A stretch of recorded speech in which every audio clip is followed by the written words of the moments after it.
பாருங்க, படமே ஆரம்பிக்குதுன்னா ஒரு கூட்டமா குதிரைகள் பயந்து பயந்து ஓடுது. ஏன் தெரியுமா? ஒரு மிருகம், ஒரு பயங்கர மிருகம் ஃபார்ம் பக்கம் வருது. அதுக்குள்ள ஃபார்ம்ல இருக்கிற ஆடுகளும் பயந்து நடுங்க ஆரம்பிச்சிடுச்சு. சட்டன்னா ஒரு ஆடு பெரிய வயிடுல கதவுக்கு பின்னால இருந்து வெளியே வந்து சரிந்து விழுந்துடுச்சு. அடுத்த நாள் இங்வார் ஃபார்ம் உரிமையாளர் அவருடைய வேலைகளை பார்க்க ஆரம்பிச்சிட்டாரு. ஆடு மாடுகளை பாத்துக்கிட்டு. இங்வார் ஸ்லாந்துல ஒரு மலை அடிவாரத்துல வசிக்கிறாரு. அவரு மனைவி மரியாவுடன் ஒரு குளிரான ஒருமையான இடத்துல யாரும் இல்லாம அவங்க இருந்தாலும் சந்தோஷமா இருக்காங்க. நிறைய ஆடு மாடுகளையும் நாய்களையும் பூனைகளையும் வச்சுக்கிட்டு பிள்ளைகள் இல்லாமலேயே இங்வாரும் மரியாவும் அமைதியான வாழ்க்கை வாழ்ந்துட்டு இருந்தாங்க. ஒரு மதியம் ஒரு ஆடு பிரசவிக்க போகுதுன்னு தயாராக ஆரம்பிச்சாங்க. 2 குட்டிகளை எடுத்து அதற்கு புது கொட்டகையையும் அமைச்சுட்டாங்க. எல்லாம் சரியா போகுதுன்னு இங்வார் சந்தோஷப்பட்டுட்டாரு. மரியா எப்பவும் அவருக்கு உதவி பண்ணிட்டு இருக்காங்க. அப்புறம் இன்னொரு குட்டி அதே ஆட்டுல இருந்து பிறந்துடுச்சு. அம்மா முதல் 2 ஆட்டுக்குட்டிகளை விட இந்த குட்டிக்கு இங்கார் மாரியா ரொம்ப பாசமா இருந்தாங்க. அட சொல்லவா போறீங்க? மாரியா இந்த குட்டியை போர்வையில சுத்தி போட்டு ரொம்ப கவனமா வீட்டுக்குள்ள கொண்டு வந்து அவள் படுக்கையோரம் வச்சா. அம்மா ஆட்டுக்கு பால் கொடுக்க விடாம. அப்புறம் இங்கார் குட்டிக்கு தனி தொட்டில் அமைச்சு வைத்தார். சும்மா சொல்றதல்ல, தன் குழந்தையைப் போல மாரியா பாத்துக்கிட்டா. அம்மா ஆடு எவ்வளவு கதறினாலும் பார்க்கவே இல்ல. இந்த காட்சியை பார்த்து இங்காருக்கு மனசு உருகி போச்சு. ஆனா அவன் ஒருத்தனா இருக்கும்போது அழுதுகிட்டே இருப்பான். நாளடைவில் மாரியா இங்கார் 2 பேரும் அந்த ஆட்டுக்குட்டியோட பேரு ஆனு வச்சு தங்களோட குழந்தைன்னே நினைச்சு பாசமா வளர்த்தாங்க. அம்மா ஆடு தன் குட்டியை எப்பவும் தேடிட்டு அந்த ஜோடி வீட்டுக்கிட்டேயே வந்துகிட்டே இருந்துச்சு. ஏன்னா அவங்க குட்டி அவங்க வீட்டுல இருக்குன்னு தெரிஞ்சுக்கிச்சு. இங்கார் அதை ஓட்ட பார்த்தான். மாரியா அலட்சியமா பார்த்தா. நாள் ஒவ்வொரு நாளா வேகமா வளர்ந்து உடம்பு நல்லா இருந்துச்சு. முன்னாடி பிறந்த 2 ஆட்டுக்குட்டிகளை விட வேகமா வளர்ந்தது. ஒரு நாள் இங்காரும் மாரியாவும் பண்ணையிலிருந்து வந்தாங்க. ஆனா குட்டி காணோம். வீட்ல ஆடா இருக்கலன்னு தேடி பார்த்தாங்க. வீடு முழுசும் பண்ணை முழுசும் மணிக்கணக்கா தேடினாங்க. கடைசியா புல்வெளியில அம்மா கூட பார்த்தாங்க. இங்வார் சட்டன்னு உடம்பு மூட சீக்கிரமா உஷ்ணமா வச்சு மாரியா சீற்றம் கொள்ளுவாளே.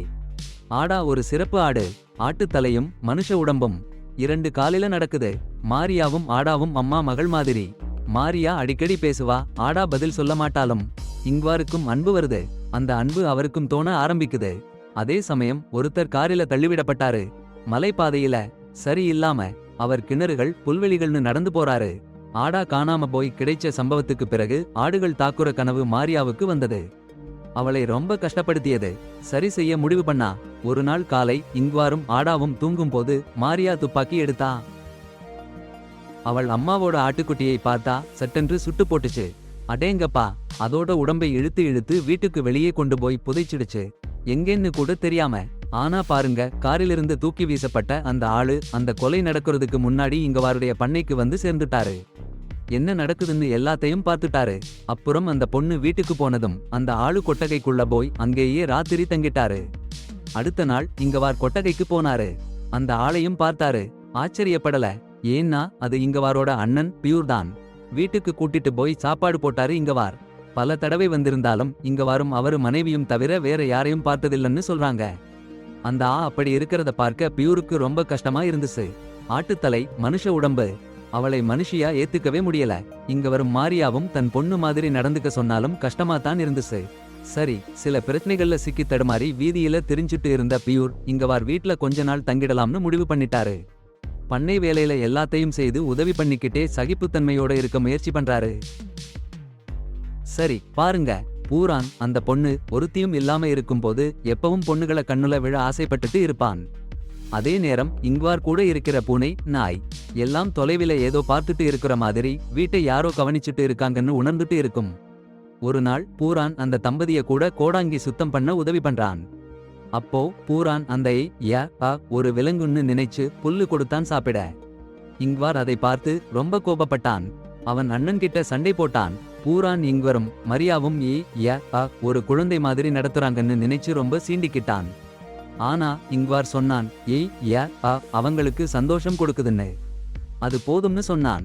அந்த இங்வரும் மரியாவும் மேல வைச்சிருந்த அன்புல பூரான் ரொம்ப கோபப்பட்டான், சீண்டப்பட்டான். அவங்க உறங்கிட்டு இருக்கும்போது அழைச்சிட்டு போய் கொலை பண்ணிட திட்டம் போட்டான். இங்வார்க்கு சாதாரண வாழ்க்கை கொடுக்கணும்னு. ஆனா கொல்ல போனப்போ அந்த யோட கண்ணுல நிறைய கண்ணீர் இருந்ததை பார்த்துட்டு கொல்ல முடியல. அந்த திரும்ப கூட்டிட்டு வந்தான். மரியா அந்த அவங்க படுக்கையில இல்லன்னு பார்த்துட்டு பூரான் சோஃபாவுல உறங்கிட்டு இருக்கிறதையும் கட்டி புணர்ந்து உறங்கிட்டு இருக்கிறதையும் பார்த்தா. அப்புறம் பூரான் அந்த ஓட இப்பழகி போய் ஒரு சாதாரண குழந்தை மாதிரி நடத்துற ஆரம்பிச்சான். அவளோட நேரம் கழிக்க ஆரம்பிச்சான். அத்தை மாதிரி இங்வாரோட பழசான டிராக்டர் கூட சேர்ந்து ஓட்டினாங்க. டிராக்டர் பழுதானதும் பண்ணையிலிருந்து வெயில் காய்ஞ்சு வெளியில நடந்து வந்தாங்க. மரியா கல்லறையில போய் பிரார்த்தனை பண்றத பார்த்தாங்க. ஏன் தெரியுமா? மரியாவும் இங்வாரும் ஆஸ்திரேலியாவை ரொம்ப காதலிச்சாங்க. அவங்களுக்கு ஒரு பெண் குழந்தை இருந்தது. ஆனா மரியாவுக்கு கர்ப்ப காலத்துல பிரச்சனை வந்து குழந்தையை போட்டுட்டாங்க. அது அவளை ரொம்ப பாதிச்சிடுச்சு. அப்புறம் கர்ப்பமாகிறதையே பயந்துட்டாங்க. ஒரு நாள் மரியா இங்வர் புரே 3 பேரும் சேர்ந்து விளையாட்டு போட்டி பார்த்துட்டு ரிலாக்ஸ் பண்ணாங்க. அப்புறம் லிவிங் ரூம்ல சின்ன கட்சி குடிச்சு நல்லா கொஞ்சம் குடிச்சு தூக்கி போட்டாங்க. மரியா புறவை நடனம் ஆட சொன்னா புரை சம்மதிக்கல. வெளியே போயிட்டா. வெளியில களஞ்சியம் கிட்ட ஒரு அதிசய ராட்சத பிராணி பார்த்தான். அது இங்வாரோட நாயை கொல்ல போச்சு. கொஞ்ச நேரம் பார்த்துட்டு நாயை கொன்னுட்டு இங்வாரோட ஆயுதத்தை களஞ்சியத்திலிருந்து எடுத்துட்டு போயிடுச்சு. பயந்துட்டு புரை வீட்டுக்குள்ள ஓடி வந்து குடிச்சு தூங்கிட்ட இங்வாரோட கட்டி புணர்ந்து விழுந்துட்டான். இங்வர் அறையில தூங்கிட்ட பிறகு புரை மரியாவை சந்திச்சான். மறுபடியும் மரியா அந்த குடிகாரன் பூரேட்ட நிராகரிக்க அவள் அவனோட அம்மாவை கொன்னுட்டான்னு பார்த்துட்டேன்னு வெளிப்படுத்தினான். அவனை என்வாறு மாவம் சொல்லி கொடுப்பேன்னு மிரட்டி அவளை கட்டாயப்படுத்த முயற்சி பண்ணான். ஆனா மரியா பயந்தவள் இல்ல. பூரேட்ட கிண்டலாடினா அவன் மேல காதல் வச்ச மாதிரி நடிச்சா. அப்புறம் அவனை கோடவுன்ல அடைச்சு போட்டா. பிறகு பியானோ வாசிச்சு பூரேட்டோட கத்தலையும் அவளோட அழுகையையும் மூடினா. அடுத்த நாள் என்வாறு மாவும் நல்லா தூங்கறதுன்னு உறுதி பண்ணிட்டு பூரேட்ட வந்து சொன்னா பெரிய பையோட போயிடுன்னு. அவங்க போன உடனே என்வாறு மாவும் எழுந்து சாப்பிட்டாங்க. அப்பா மகள் மாதிரி. மரியாவையும் பூரேட்டையும் காணோம்னு என்வார் ஃபாரத்துல உடைஞ்சு போன டிராக்டரை சரி பண்ண போனான். அந்த நேரத்துல மரியா பூரேட்ட பஸ் ஸ்டாப்ல கொண்டு போய்விட்டு காசு கொடுத்து வீட்டுக்கு அனுப்பி வச்சா. எங்களுக்கு யார் காட்டிலும் அன்பு பாசம் அதிகம். அவ சோகப்படக்கூடாதுன்னு சொல்லி பூரேட் பார்த்ததை யாருக்கும் சொல்லக்கூடாதுன்னும் எங்கள் குடும்பம் சந்தோஷமா இருக்கணும்னு கெஞ்சினா. அந்த பாவம் மாரியோட உண்மையான மனசுக்கு கரைஞ்சு போய் சரின்னு சொல்லிட்டு போயிட்டாங்க. வீட்டுக்கு வந்த மாரி இங்வாரையும் ஆகாவையும் எங்கேயும் காணோம். கொஞ்ச நேரத்துல துப்பாக்கி சத்தம் கேட்டது. அந்த சத்தம் வந்த புல்வெளிக்கு ஓடி போனா அவங்க வீட்டை வளைஞ்சுட்டு இருந்த அந்த அமானுஷ்ய பிராணி தெரிஞ்சிச்சு. ஆமா, ஒரு ஆள் உடம்பு இருக்கிற ஆடு. அது இங்வாரோட கழுத்துல சுட்டு போட்டுட்டு அழுற ஆகாவை கிட்டேயே கூட்டிட்டு காட்டுக்குள்ள ஓடி போச்சு. இங்வர் ஆகாவை காப்பாத்த முயற்சி பண்ணினாரு. ஆனா சாத்தியமில்ல. புல்வெளியில இங்வரோட உடம்பை கண்ட மாரி கணவனோட சாவில் நொந்து போய் ஆகாவை கூப்பாடு போட்டு அலறி அழுதாங்க. படம் முடியறது. ஆகா காணாம போயிட்டாங்க. மாரி கணவன் இறந்த ஷாக்கில காட்டுக்குள்ள அலைஞ்சிட்டு கேமரா முன்னாடி வந்து கண்ணீர் கலந்த கண்களோட கண்ணை மூடிக்கிட்டாங்க. சாரி, நல்லா கவனிங்க. ஆள் உடம்பு இருக்கிற ஆடு கிடைச்சா குடும்பமா நடத்துங்க. ஆனா நல்லா சாத்துகள் போட்டுக்கோங்க. சந்தேகக்காரர்களோட கூட்டம் சேராதீங்க. சந்தேகமான விஷயங்களுக்கு கண்ணு வச்சுக்கோங்க.